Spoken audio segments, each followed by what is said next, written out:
ایمان اور اسلام کا بیان۔ بسم اللہ الرحمن الرحیم۔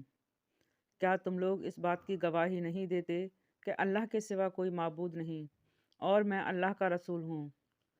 سیدنا ابو شریح خزائی رضی اللہ عنہ کا بیان کرتے ہیں کہ رسول صلی اللہ علیہ وسلم ہمارے پاس تشریف لائے اور فرمایا، کیا تم لوگ اس بات کی گواہی نہیں دیتے ہو کہ اللہ تعالیٰ کے سوا کوئی معبود برحق نہیں اور میں اللہ کا رسول ہوں؟ صحابہ رضی اللہ نے عرض کیا، کیوں نہیں، یعنی ہم اس بات کی گواہی ضرور دیتے ہیں۔ آپ صلی اللہ علیہ وسلم نے فرمایا، اس قرآن کا ایک سرا اللہ کے ہاتھ میں ہے اور دوسرا سرا تم لوگوں کے ہاتھ میں ہے، لہٰذا اس کو مضبوطی سے تھام لو، ہلاکت اور گمراہی سے محفوظ رہو گے۔ قرآن مجید اللہ تعالیٰ اور بندے کے درمیان واسطہ ہے، یعنی اللہ تعالیٰ نے قرآن مجید کو ایک حکم نامہ کی حیثیت سے دے کر نازل فرمایا جو بندے کی زندگی کے تمام حرکات کو محیط ہے۔ اللہ تعالیٰ اپنے بندے کو اپنی رحمت میں شامل کرتا ہے اور بندے سے قرآن مجید پر عمل کا مطالبہ کرتا ہے کہ پڑھنے کے پر ثواب عطا فرمائے۔ جو شخص قرآن کو اخلاص کے ساتھ پڑھتا ہے تو اللہ پر اس کی طرف سے سکون اور حفاظت کا سایہ ہوتا ہے۔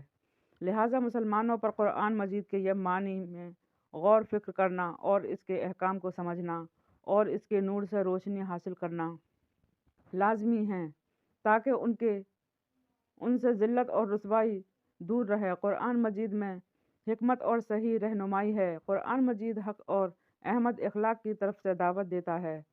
راوی حدیث ابو شریح خزائی رضی اللہ عنہ عمر بن خالد اور بعض نزدیک خالد بن عمر کعب عدو خزائی میں فتح مکہ سے پہلے اسلام قبول کیا، مدینہ میں وہ وفات پائی۔ تم لوگ اس بات کی گواہی نہیں دیتے ہو کہ اللہ کے سوا کوئی معبود نہیں اور میں اللہ کا رسول ہوں، اور قرآن مجید اللہ تعالیٰ کی طرف سے نازل کردہ ہے۔ سیدنا جبر بن معطم رضی اللہ عنہ بیان کرتے ہیں کہ ہم مقام میں نبی کریم صلی اللہ علیہ وسلم کے ہمراہ تھے۔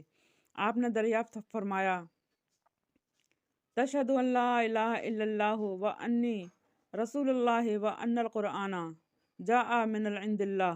کیا تم لوگ اس بات کی گواہی نہیں دیتے کہ اللہ کے سوا کوئی معبود برحق نہیں اور میں اللہ کا رسول ہوں اور قرآن مجید اللہ تعالیٰ کی طرف سے نازل کردہ ہے؟ ہم نے عرض کیا، کیوں نہیں؟ آپ صلی اللہ علیہ وسلم نے فرمایا، خوش ہو جاؤ، اس قرآن کا ایک سرا اللہ کے ہاتھ میں ہے اور دوسرا سرا تم لوگوں کے ہاتھ میں ہے، لہٰذا اس کو مضبوطی سے تھام لو، ہلاکت اور گمراہی سے محفوظ رہو گے۔ گزشتہ حدیث میں اس کا مفہوم ذکر ہو چکا ہے۔ راوی حدیث جبر بن معطم رضی اللہ عنہ پورا نام جبر بن معطم بن عدی فرشی تھا، بڑے شخصیت کے مالک تھے، خاندان قریش کے نسبت نامے جانتے تھے۔ فتح مکہ سے قبل اسلام قبول کر کے مدینہ تشریف لے آئے۔